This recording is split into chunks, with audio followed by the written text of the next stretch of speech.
પહેલાં તો વિજયનગરના લોકોથી પ્રોબ્લેમ હતો અને હવે તો વિજયનગરના નામથી પણ પ્રોબ્લેમ છે. અને ગુજરાતવાળાને ખબર પડે કે વિજયનગર તાલુકો પણ છે અહીંયા. હંમેશા હરેક વાતથી બસ વંચિત જ રાખવાના.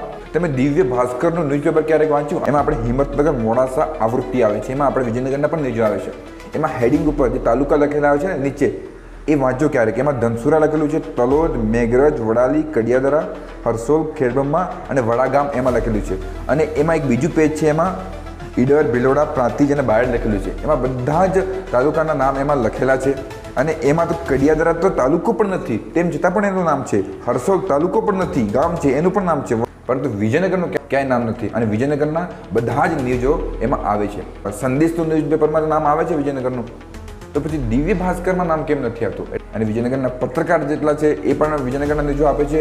અને ઘણી બધી સંસ્થાઓ છે, અમારા ગામમાં એમ કરી નાખ્યું, અમારા સંસ્થામાં એમ કરી નાખ્યું, અમારા છોકરાને આટલા માર્ક્સ આવી ગયા, આમ નામ રોશન કર્યું, તેમ નામ રોશન કર્યું કરીને બધા ન્યૂઝો આપવા માટે દોડલા જાય છે. તો વિજયનગર તાલુકો છે, આમાં 85 જેટલા ગામો છે, એમાં 6 થી 7 હજાર જેટલી વસ્તી છે. એમાં વિજયનગરના ગામના લોકો કે ફોજમાં નથી, કોઈ સંસ્થા નથી ચલાવતા, રાજકારણમાં નથી કે શું? વિજયનગરને હંમેશા બધી જગ્યાએ પાછળ કેમ રાખવામાં આવે છે? આનું શું કારણ છે મને ખબર નથી પડતી. અને તમે એમ કહેશો કે નામથી શું પ્રોબ્લેમ છે? નામ તો આવે ને આવે, વિજયનગરના ન્યૂઝ તો આવે છે.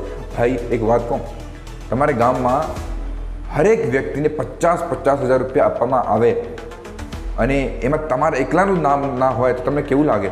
એક વખત ક્યારે વિચાર્યું છે? એટલે નામથી ઘણું બધું ફરક પડે. વિદેશમાં લોકો કે જે ગુજરાતના બેસેલા છે ને, આપણા વિજયનગર તાલુકાના, સાબરકાંઠાના, ગુજરાતના, એ પણ આ ન્યૂઝપેપર વાંચે છે. એટલે નામથી ઘણું બધું ફરક પડે ભાઈ. અને આ ગલતીથી થઈ ગઈ હોય, કોઈને ધ્યાન ના આપ્યું તો કોઈ વાત નહીં. મેં 2024ના, 23ના, 22ના, 21ના ન્યૂઝપેપર વાંચ્યા છે. આ સેમ જ્યાંથી શરૂ થયું છે તેમને તેમ ચાલે છે. એટલે વિજયનગરની જે પત્રકાર સમિતિ છે, ખાસ કરીને દિવ્ય ભાસ્કરની જે ટીમ છે, એને રિક્વેસ્ટ કરવા માગું છું કે વિજયનગરનું નામ એમાં આવવું જોઈએ. કોઈનું નામ કાઢવા માટે કે કોઈના નામ કેમને પ્રોબ્લેમ નથી, તમે જેના નામ આમાં નાખવા આવે નાખો, પરંતુ વિજયનગરનું નામ એમાં આવવું જોઈએ. એ અમારી એક રિક્વેસ્ટ છે. અને સામાન્ય નાગરિક તરીકે કોઈ પણ વાતને મૂકવી એ આપણો અધિકાર છે. એ અધિકારથી હું આ વાતને મૂકું છું. કોઈને ખોટું લગાડવાની જરૂર નથી, પરંતુ આ વિજયનગરનું નામ એમાં હેડિંગમાં આવવું જ જોઈએ. અને વિજયનગરનું નામ હેડિંગમાં ના આવે તો વિજયનગરના ન્યૂઝ પણ, વિજયનગરના કોઈ પણ ગામના સિંગલ ન્યૂઝ પણ દિવ્ય ભાસ્કરમાં આવવા ના જોઈએ.